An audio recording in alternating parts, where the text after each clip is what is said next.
Hello, you wonderful people, and welcome to another episode of Crime Centric. This being a show where we talk about crime dramas that I watch. For today's episode, I'm going to talk about the season 1 finale of Only Murders in the Building. A great season finale. A lot of really interesting things went down in this episode, so let's break it down. So immediately picking up where the last episode left off. In fact, I like that opening we got, where I really think that's kind of an interesting thing that they've done through a lot of these episodes, is kind of, we start off with a monologue, kind of from the perspective of one of the characters we're following. In this particular episode, we're following Tim. He's like, I was in the elevator for like 20 plus seconds. And obviously he's like, yeah, 12 minutes from now, I'd go in my room and die. And I was like, he's like, oh, I was going to die from that. I was like, how is that? I was like, oh, right, you did get poisoned.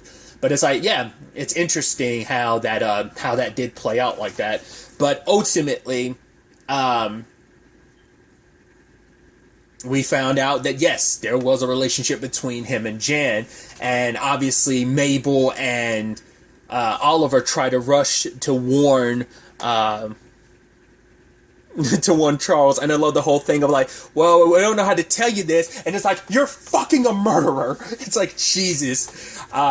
Which makes me immediately think of the movie. I mean, obviously this plays out differently, at least to my recollection. It's definitely playing out differently than So I Married an Axe Murderer. Have not seen that movie in a very long time, but it's like, yeah, not the same thing, because obviously one person was, like, Nancy Travis's character was not guilty with someone else. Spoilers for a movie from, like, what, the 80s?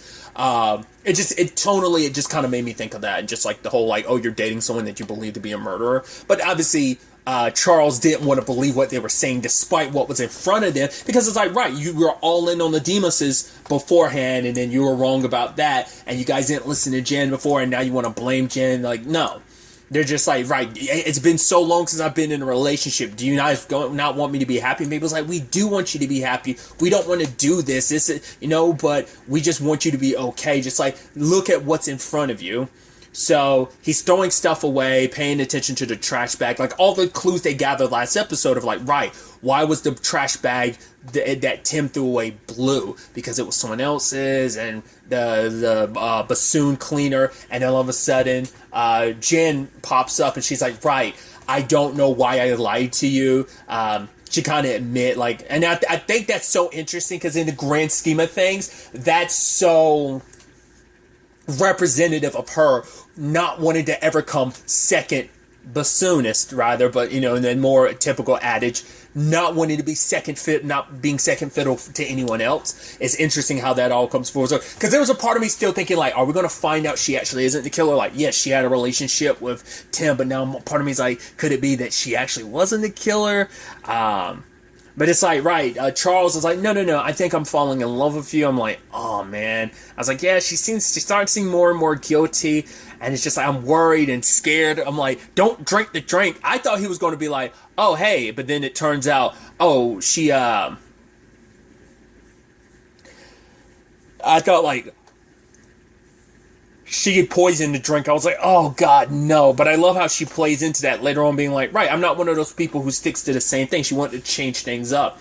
But I love the moment Charles figured her out, that it was like, oh, he's like, oh, I haven't actually been drinking. I've been taking actor sips. And very convincing, like, pretending like you've been drinking something when in actuality you haven't. But regardless, I love that. And he's like, yeah, I figured it out because you're a murderer. And she's, like, so excited he figured out. In fact, she was like, oh, my God, like, how great are we? Like, I'm a murderer, you're solving murders. Like, how great are we together? And she's like, oh, my God, we can bear it all. Like, oh, how great it is. You love me. I'm in love with you. It's one of those things where it's like, she seemed kooky and quirky, and then we kick up the quirkiness as a killer. Like, oh my God, I've been kind of hiding who I have been this entire time, but now we can fully be open with each other. And it's like how he ended up figuring out everything, because especially I was starting to wonder whether there was some truth to it when she was like, oh wow, do you think the killer's going after bassoonists? But also, once again, it's what I brought up too. She injured herself. Yeah, it's interesting that the person who killed Tim wouldn't actually kill her, just ends up killing someone else. I mean, not, you kill Tim, but not kill this other person that's involved in this. Once again, she also got that note saying "I'm watching you," which I don't know if that's implying she left that note for herself to kind of sell her story that much more, or was that in relation to something else? Because could it be someone else in the building was aware of what she was up to and just didn't say anything? I'm assuming that was her cover story. I don't think we know she stabbed herself, but that note, like, I don't know if, like I said, maybe it was just for the full purpose of being her cover story, but either way, what led Charles to figuring out it was her was the fact is that he looked at the note she slipped under his door for their first date, and the note that was, I think it was like part of like a suicide note for Tim, or whatever, like the notes that were in the trash bag, or the so-called suicide notes or whatever, and it turns out the J's were the exact same, so that's what led to him. But it turns out she didn't poison his drink, she poisoned the napkin he needed to. It's like, wow. Because I was like, does she know about his nosebleeds? Because the only person he talked to about that was but maybe they've been around each other enough. I'm trying to remember, did he ever tell her about that? Because she came prepared with the napkin. Why'd she poison Charles in the first place? Why did she have that ready? Him showing up at the performance, and him immediately leaving, maybe she was worried that he figured it out then and there. But because maybe I guess she made it pretty clear, like, when it comes to breakups, so she immediately thought Charles was going to break up with her because he found out she was lying about being first chair and all that stuff. So I guess that's why she was like, oh, he's going to break up with me. It's so interesting because last episode he was so about like, oh, we need to pull away from that he felt like she was pulling away from him, but Sads convinced him like, no, like, we both need a Jan. It's like, now I hope you don't end up with a Jan. I mean, God, obviously the cookie thing didn't work out for either one of you, and if you end up finding your Jan, that's not going to work out, sadly. Either way. I can only assume that's why she did, because like she didn't know that they knew anything at the time until like this conversation. So maybe she was always planning on doing it. I don't know, because I don't think she thought she was ever going to get caught. So I don't know, because that's still like, because there's still some blanks in certain regards to this investigation. Because the thing is like, well, why'd you poison the cat? She's like, I didn't. She can only assume like the cat came. Licked up came in through like the window, or the fight kind of like from outside, came inside and licked up the blood, and that's how Evelyn died from the poison. That's kind of her justification. But it's like, right, I didn't kill Evelyn. That wasn't part of the plan. But I did get it right what the motive was. She, like Zaz says, it was a crime of passion. She killed Tim because she thought Tim was leaving her for someone else, because they broke up like 2 days before he died, and she found the ring and assumed that the delivery about the ring, the one Zoe's ring, well, the ring that she had stolen from the Demuses, she assumed that was connected to another woman, and she thought that's what this was all about, and that's why she was, she didn't want to play second fiddle to anyone. So if it was just a breakup, it probably wouldn't have turned to this, but it's a breakup, plus she thought Tim was probably already like in love with someone else and moving on immediately and dumped her because of it, and that's why she killed him. But then it's not until this investigation that she was like, oh wow, I actually kind of not feel bad about it, but even she's like, I can admit that was a mistake on my part. Tim wasn't leaving me for another woman. He was actually trying to solve the murder of one of his friends and clear the name of another friend of his. So at the same time it's all going down, Mabel and Oliver are in her apartment checking things out, and I love it. It's like, oh, she's got was it color coordinated pills or something like that, or labeled pills, and it's like, man, if she wasn't a murderer, she'd be perfect for Charles. And it's like, yeah, that's what makes this situation even more tragic. And Charles is getting weaker and weaker from the poison, but luckily he had been recording the conversation the entire time, because we know that at least, I guess he restarted because we know, I guess, because I was wondering, I was like, did he leave everything recording? Because I was like, did Oliver remember to stop recording everything after the fact? But it's like, he probably did, but Charles probably had everything set up the moment he realized that Jen was the killer, so he saw this as a golden opportunity.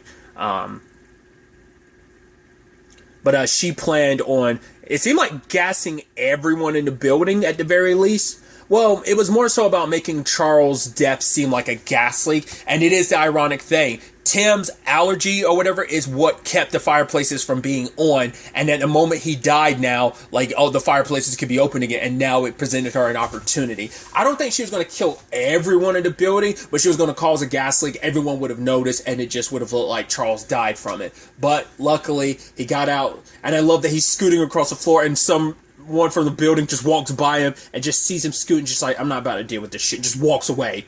Then he's in the elevator. Everyone's just assuming to work. Well, not after he started, like, getting, like, hit with the doors to the elevator in the groin. Then there's the whole, like, Bunny and one of the other neighbors, and then Howard, and then the therapist are all completely ignoring him. And then Lester's like, hey, I get what's happening. He's like, you didn't hear this from me, but Sting went through the same thing like the moment the police broke up. So I'll send you back up to your room. He's like, don't tell anyone I told you about the Sting thing. And he immediately tells Oliver and Mabel afterwards. Which I love that this Sting thing just keeps happening because, like, he's like, oh, I'm not feeling okay. And he's like, oh, and it starts playing, his phone starts playing a song by Sting, and I'm like, I love it. So the running back and forth, but luckily they got to him in time. It's like, right, we need to take him to the hospital, pump his stomach. It's like, well, gut milk will help. I'm like, I love that this is just such a background thing that just keeps coming up time and time again.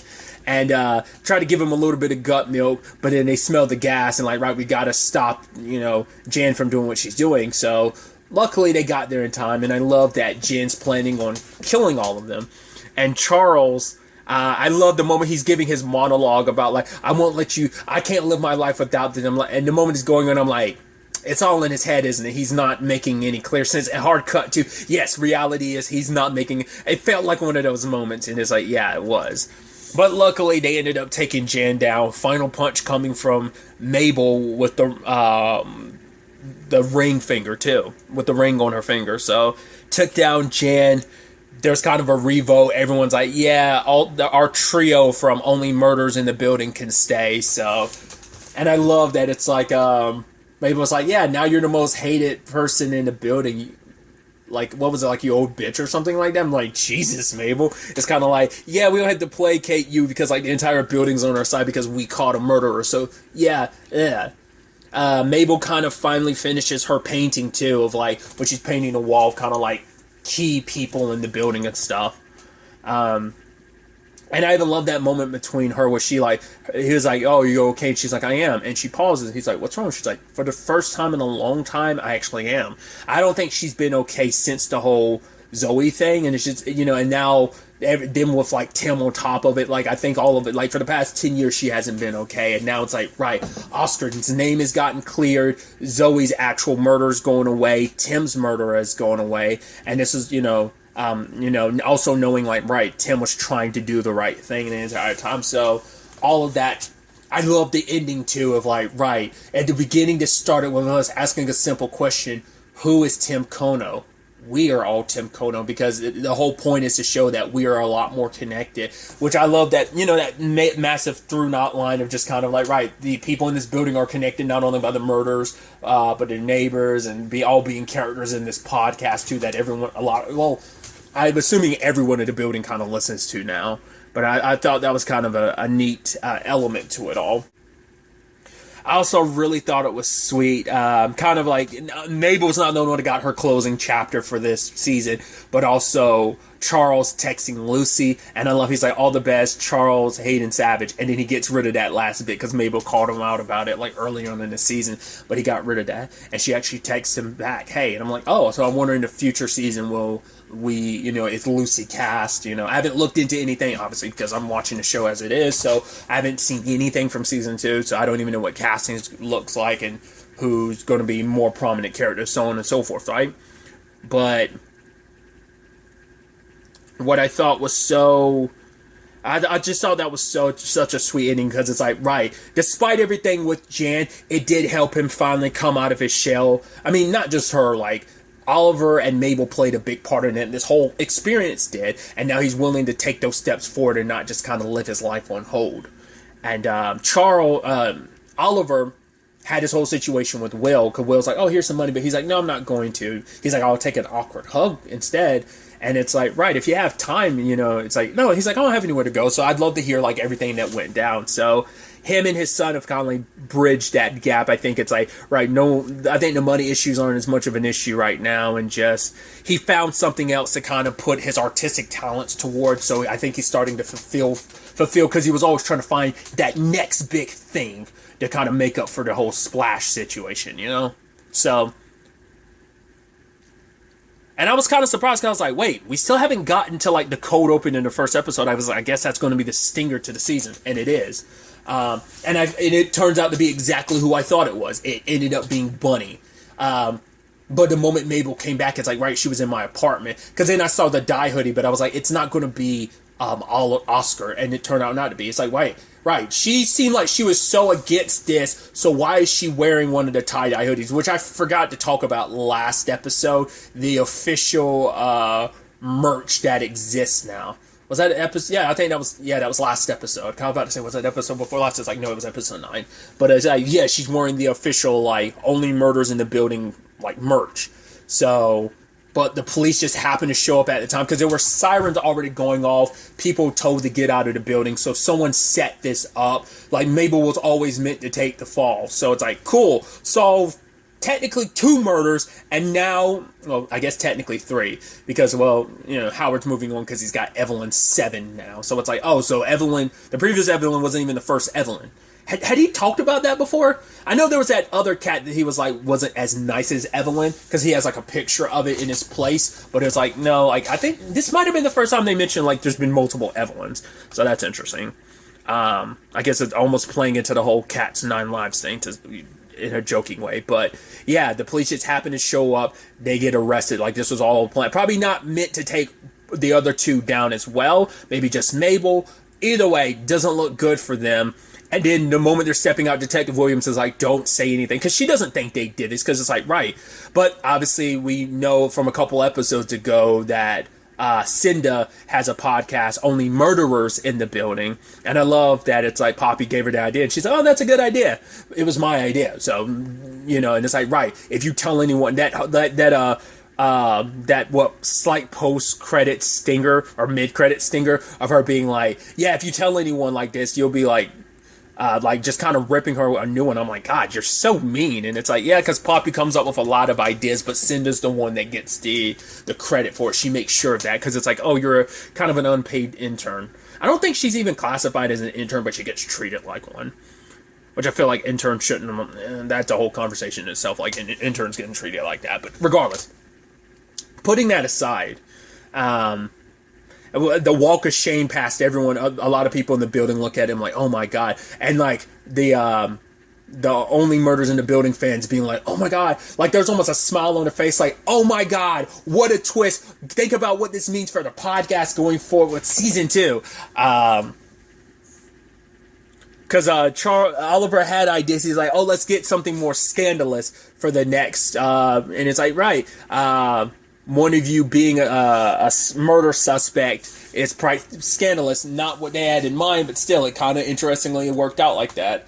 Because I love Oliver being like, oh, are we best friends now? Charles is like, what are we, 14? He's like, no. It's like, oh, come on, you can admit it, Charles. You can't live without me or something like that. But yeah. And even Oscar, which obviously he's been on the other side of that, so he doesn't think Mabel did it. But obviously, there's a long list of suspects. Just like a lot of people didn't like Tim, no one liked Bunny either. I mean, literally, the sad thing is, the last thing Mabel said to her was like, called her a bitch and said like, everyone in the building hates you. You're the most hated person. So it's like, that's going to get used against her, just like the Oscar thing, which Oscar's going to be there for Mabel through this. So maybe he'll be a bigger part of the investigations going forward, because he knows what it's like to be on the other side of that. So, now it's about clearing their own names. Mabel's in particular, but the argument probably could be like, right, you guys work together on this. I'm sure Detective Williams is going to be on their side, but everything points to them, and this might be a little more open and shut, pun intended. No, well, not really pun intended, just because like that's the title of the episode. Then like, oh, because the Tim thing was kind of open and shut, but it turned out to be so much more. This seems pretty clear, so they're probably going to rush a lot of stuff. Detective Williams probably will try to like slow roll it, but there might be other like investigators, maybe other detectives. Because the only other detective we met was the other guy who doesn't really do much. That like Detective Williams, like SO was like, yeah, don't become him. So we don't know if this ends up being her case or someone else's case, and she's trying to help out. It's going to definitely be interesting to see where season 2 takes us from here. I wonder if we're going to hear anything else from Jan at all, or no, or the Demuses. Is there going to be anything on either one of those fronts? Because she had said it herself that there were some things that were left open. Not everything was closed, and I was trying to think. I was like, what isn't closed? Maybe the beginning of the next season will make that clearer, but I'm like, no, it seemed like all the storylines are kind of tightly knit, so I'm like, what else would be left open that, I mean, besides all this, but there must have been something for Mabel to end up being the one that ends up being the fall person. Why they choose her in particular, why out of anyone in the building, why her? Was it purposely because they were one of the podcasters? Or was it for other reasons they chose Mabel? We'll ultimately have to wait and see where season 2 ends up taking us. I mean, obviously, season 2 is already out and starting. It's airing because it's currently at the time of recording, and it's up to episode 5. So I'll be working on that probably watching and reviewing and catching up over the weekend or just soon enough. So, but I'm excited to see where season 2 takes us with all of this. But really, that's all I'm going to talk about. Till the next time we meet, be happy, be safe, live life to the fullest, and enjoy it. Good day, and goodbye.